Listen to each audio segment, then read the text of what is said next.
सभी को राधे राधे। जय श्री कृष्णा। आप सभी का स्वागत है हमारे छोटे से चैनल में लड्डू गोपाल के। आज हम बात करेंगे वरथुनी एकादशी व्रत के बारे में, जो कि 13 अप्रैल 2026 सोमवार को रखा जाएगा। इस व्रत की शुरुआत 12 अप्रैल शाम लगभग 6:30 से शुरू हो जाएगा। 13 अप्रैल को व्रत रखा जाएगा। व्रत का पारण 14 अप्रैल 6 बजे से लेके 8:30 तक पारण किया जाएगा। जितना ही महत्व व्रत का होता है उतना ही महत्व हमारे पारण का होता है, तो समय से पारण करना चाहिए। आज को इस व्रत की पूजा विधि, कथा और विशेष उपाय बताने वाली हूँ मैं, जिससे कि आपकी हर मनोकामना पूरी हो सकती है।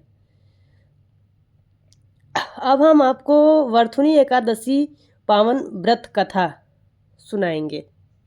प्राचीन समय की बात है। राजा मान्यधाता नाम के एक धर्मात्मा और दानी राजा थे। वे अपनी प्रजा का बहुत ध्यान रखते थे और हमेशा धर्म के मार्ग पर चलते थे। एक दिन राजा मंगल जंगल में तपस्या करने के लिए गए। वे एक वृक्ष के नीचे ध्यान में लीन हो गए। तभी अचानक एक भयानक भालू रीछ वहां आया और राजा के पैर को काटने लगा, लेकिन राजा अपने ध्यान से नहीं हिले और भगवान का स्मरण करते हुए उनकी भक्ति में प्रसन्न होकर भगवान विष्णु प्रकट हुए और उस भालू को दूर भगा दिया। हालांकि राजा का पैर बुरी तरह घायल हो गया था। तब भगवान विष्णु ने राजा से कहा, हे राजन, तुम पूर्व जन्म में एक गलती की थी, उसी का यह फल है। लेकिन अब तुम वरथुनी एकादशी का व्रत किए हो, इससे तुम्हारी सभी पाप नष्ट हो जाएंगे और तुम्हारा शरीर भी ठीक हो जाएगा। राजन ने भगवान की आज्ञा का पालन किया और श्रद्धा से वरथुनी एकादशी का व्रत रखा।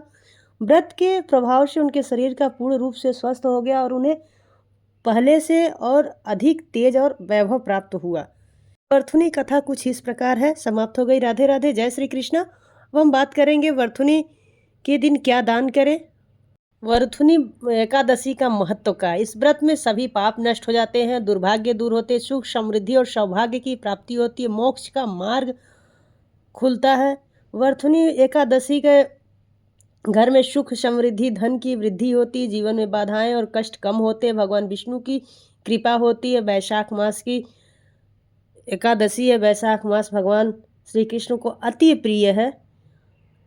ऐसी मान्यता है एकादशी के दिन आप कीर्तन कराते हैं, भजन करते हैं तो बहुत शुभ होता है। भगवान हरि के साथ साथ माता लक्ष्मी की भी कृपा बनी रहती है। अपने सामर्थ्य अनुसार कार्य करें।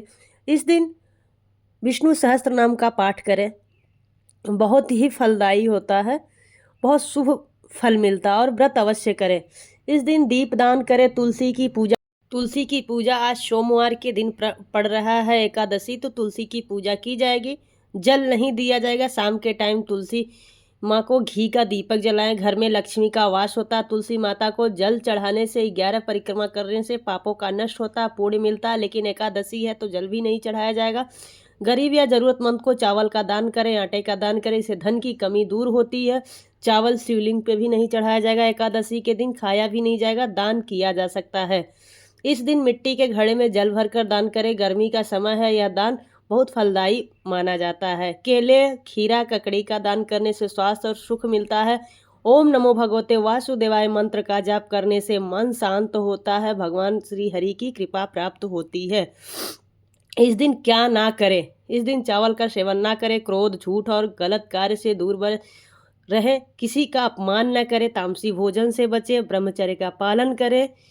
भगवान का मन ही मन राधा राधा कृष्ण कृष्ण का जप करें। अगर आप व्रत नहीं रख पाते हैं तो कोई बात नहीं, राधा राधा आप मानसिक रूप से जप करिए। कृष्ण कृष्ण माँ, भगवान आपकी कृपा करेंगे। कहा जाता है कलयुग में सुनने मात्र से भगवान की कृपा प्राप्त होती है। कि अगर आप व्रत और पूजा करने के लायक नहीं है, स्वास्थ्य नहीं, शरीर सही है, तो आप सुन लीजिए कथा और नियमों का पालन करिए। मानसिक रूप से भगवान की पूजा करिए। राधा राधा कृष्ण कृष्ण जपते रहिए। बहुत लोगों का कमेंट आता है कि अखंड ज्योति कब से जलाएं। तो सुबह से आपको अखंड ज्योति जलानी है। अगले दिन तक जलना चाहिए। 14 अप्रैल तक, 13 तारीख को जलाया जाएगा। सुबह में ही प्रज्वलित किया जाता है, सुबह में ही पूजा किया जाता है। अप्रैल को हमें सुबह उठना है, जल्दी से स्नान करके पीले वस्त्र पहनना है। कृष्ण कन्हैया को भी पीले वस्त्र धारण कराए। जो भी है कृष्ण स्वरूप में पीले वस्त्र पहने, पीले वस्त्र दान करे। इस दिन पीले कपड़े दान करने से भगवान कृष्ण की कृपा बनती है। इस दिन चने की दाल दान करने से गुरु मजबूत होता है। इस दिन एक कटोरी में 11 तुलसी के पत्ते, 1 चम्मच पीली ओम नमो भगवते वासुदेवाय नमः मंत्र को बोल के 11 बार इस सिक्के को पर्स में रख ले। बाकी तुलसी की पत्ती गमले में डाल दे या आप सेवन कर सकते 14 अप्रैल को। इससे आपके घर में धन की कमी कभी नहीं होगी, गारंटी के साथ। अगर आपका पैसा रुका हुआ है, कोई नहीं दे रहा, तो रात्रि 9 बजे 1 गिलास पानी में 2 लौंग डाल के बालकनी और छत पे चंद्रमा को दिखा के बोल दे, हे एकादशी, हे विष्णु भगवान, मेरा रुका हुआ धन वापस ला दो। पानी तुलसी में पुनः डाल दे 14 अप्रैल को, आपके पैसे मिल जाएंगे। 13 अप्रैल को जैसा कि आप जान रहे हैं सोमवार का दिन है, तो बहुत ही अच्छा दिन है। विष्णु भगवान के साथ साथ हमें शिव जी की भी कृपा प्राप्त होगी। तो आज के दिन अगर आपका गुरु बहुत खराब है तो 1.25 किलो चने की दाल लेके आप शिवलिंग पे चढ़ा दीजिए, गुरु की कृपा मिलेगी। इस दिन शिवलिंग पे चावल नहीं चढ़ाया जाएगा और काले तिल और दूध डाल के भगवान शिव को अर्पित करिए। इससे आपका चंद्रमा मजबूत होगा, मन को शांति मिलेगी। राधे राधे, जय श्री कृष्णा। वीडियो अच्छी लगे लाइक शेयर कमेंट करिएगा। जय श्री राधे।